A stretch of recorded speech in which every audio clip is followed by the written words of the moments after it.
Hi friends, இந்த வீடியோவில் என்ன பார்க்க போகிறோன்னா மினிமலிஸ்ட் கிளென்சரோட ரிவ்யூ தான் இந்த வீடியோவில் பார்க்க போகிறோம். வாங்க வீடியோக்குள்ளே போகலாம். இந்த ஃபேஸ் வாஷ் பார்த்திங்கன்னா salicylic acid LHA face wash 2% அப்படின்னு கொடுத்துருக்காங்க.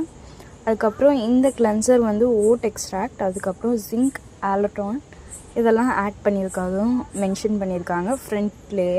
இந்த ஃபேஸ் வாஷ் மெயினாக எந்த கன்சர்னுக்கு பார்த்திங்கன்னா சீபம்க்கும் ஆக்னேக்கும் சொல்லியிருக்காங்க. இது oily skin and acne prone ஸ்கின்னுக்கு வந்து செட் ஆகும் அப்படின்ற மாதிரி கொடுத்துருக்காங்க. சூட்டபிலிட்டி இதை தான் மென்ஷன் பண்ணியிருக்காங்க. அது மட்டும் இல்லாமல் இது 100 ml அதையும் மென்ஷன் பண்ணியிருக்காங்க. மினிமலிஸ்ட் பிராண்டில் வந்து ஓரளவுக்கு ஆல்மோஸ்ட் எல்லா ப்ராடக்ட்டும் நல்லா தான் இருக்கும். நம்ம தான் அதை கரெக்டாக சூஸ் பண்ணி போடணும். ப்ராடக்டோட இன்க்ரீடியன்ட்ஸ் ஒரு 20 இன்க்ரீடியன்ட்ஸ் இருக்கும். அது எல்லாமே ஓரளவுக்கு மேக்ஸிமம் நல்ல இன்க்ரீடியன்ட்ஸாக தான் இருக்குது. பிஹெச்சும் பேலன்ஸாக இருக்குது. 4.5லேருந்து 5.5 வரைக்கும் இருக்குது இதோட பிஹெச். இந்த ஃபேஸ் வாஷ் பார்த்திங்கன்னா dermatologically tested, safe to use, non irritant அப்படின்றது கொடுத்துருக்காங்க. இந்த ஃபேஸ் வாஷோட மெயின் இன்க்ரீடியண்ட் வந்து ஹீரோ இன்க்ரீடியண்ட் வந்து சாலிசிலிக் ஆசிட் அப்படின்றத மென்ஷன் பண்ணியிருக்காங்க. அது மட்டும் இல்லாமல் இந்த ஃபேஸ் வாஷ் வந்து free from fragrance, silicones, parabens, sulphates, dyes and essential oils அப்படின்றதும் மென்ஷன் பண்ணியிருக்காங்க. இன்க்ரீடியன்ட்ஸ் வைஸ் பார்த்திங்கன்னா 20 இன்க்ரீடியன்ட்ஸ் கொடுத்துருக்காங்க. இதில் எல்லாமே கொஞ்சம் ரொம்ப ஹெவியாக இல்லாமல் கொஞ்சம் மைல்டாக தான் இருக்குது. ஃபேஸ் வாஷ் இவ்வளோ மென்ஷன் பண்ணியிருந்தாலும் எனக்கு இந்த ஃபேஸ் வாஷ் வந்து செட் ஆகலை. எனக்கு வந்து ஒரு மைல்டாக தான் இருக்கும் ஆக்னே. எனக்கு என் ஃபேஸில் யூஸ் பண்ணதில் எனக்கு இந்த ஃபேஸ் வாஷ் வந்து ஆக்னேவை க்யூர்லாம் பண்ணல. இதில் நான் பண்ண மிஸ்டேக் பார்த்திங்கன்னா, நான் இது வரைக்கும் salicylic acid face wash use பண்ணது கிடையாது. நான் ஃபஸ்ட்டு ஸ்டார்டிங்கில் யூஸ் பண்ணும்போதே 1% salicylic acid face wash use பண்ணியிருக்கணும்.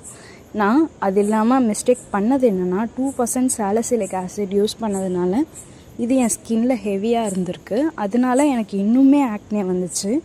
நீங்கள் ஒரு பிகினராக இருந்தீங்கன்னா இந்த ஃபேஸ் வாஷ் உங்களுக்கு ஆக்னே வருதுன்னா நீங்கள் யூஸ் பண்ணாதீங்க. First 1% salicylic acid face wash use பண்ணுங்கள். அது உங்களுக்கு சூட்டபுளாக இருந்துச்சுன்னா நெக்ஸ்ட்டு 2% சாலிசிலிக் ஆசிட் ஃபேஸ் வாஷுக்கு போங்க. அப்போ தான் உங்களுக்கு சூட்டபிலிட்டி கரெக்டாக இருக்கும். இல்லைனா உங்களுக்கு செம்மையாக இரிட்டேட் ஆகும் உங்கள் ஸ்கின்னு. அந்த இரிட்டேஷன் வந்து ஒன்றும் உங்களுக்கு சீக்கிரமாக சரியாகலாம். எனக்குலாம் வந்து 1 month ஆச்சு. நான்லாம் ஒரு டாக்டரை பார்த்து, டெர்மட்டாலஜிஸ்ட்டை பார்த்து தான் சரி பண்ணேன் எனக்கு அந்த இரிட்டேஷன்லாம். ஸோ இந்த ஃபேஸ் வாஷ் நல்லா சேஃபாக இருந்தாலும் நீங்கள் வந்து சீக்கிரமாக செலக்ட் பண்ணி யூஸ் பண்ணிடாதீங்க. நல்லா ட்ரெண்டியாக இருக்கிறதுனால கொஞ்சம் யோசிச்சுட்டு வாங்குங்க. ஏன்னா உங்கள் காசு போட்டு வாங்குறீங்க. நீங்கள் வந்து பிகினராக இருந்தால் இந்த ஃபேஸ் வாஷ் யூஸ் பண்ணாதீங்க. இதுதான் என்னோடய சஜஷன். நீங்கள் ஆல்ரெடி சாலிசிலிக் ஆசிட்லாம் யூஸ் பண்ணுறீங்கன்னா நீங்கள் தாராளமாக 2% சாலிசிலிக் ஆசிட் ஃபேஸ் வாஷ்க்கு போகலாம். அது மட்டும் இல்லாமல் இந்த ஃபேஸ் வாஷ் பார்த்திங்கன்னா பிஹெச்சும் பேலன்ஸாக இருக்குது. உங்களுக்கு சூட்டபுளாக இருந்துச்சுன்னா ஆயிலி ஸ்கின் டைப், அதுக்கப்புறம் ஆக்னே ஸ்கின் டைப் பீப்புளுக்கு வந்து நீங்கள் யூஸ் பண்ணிக்கலாம். சப்போஸ் நீங்கள் டீனேஜர்ஸ் இப்போ தான் ஆக்னே வருது அப்படின்னு நினைக்கிறவங்க சடனாக நீங்கள் வந்து 2% சாலிசிலிக் ஆசிட் ஃபேஸ் வாஷ்க்கு ஜம்ப் பண்ணாதீங்க. மைல்டு ஃபேஸ் வாஷஸை ட்ரை பண்ணுங்கள்.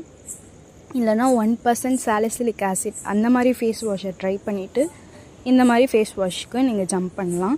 நீங்கள் சடனாக போயிட்டிங்கன்னா உங்களுக்கு இரிட்டேஷன் ஆகிடுச்சுன்னா அது வந்து சீக்கிரமாக குணப்படுத்த முடியும், இல்லைனா கொஞ்சம் டைம் எடுக்கும். இந்த ஃபேஸ் வாஷோட ப்ரைஸ் வந்து 299. இதோட மேனுஃபேக்சரிங் டேட் அண்ட் எக்ஸ்பைரி டேட்டும் அதோட கொடுத்துருப்பாங்க. இந்த ஃபேஸ் வாஷை நான் ஃப்ளிப்கார்ட்டில் தான் வாங்கினேன்.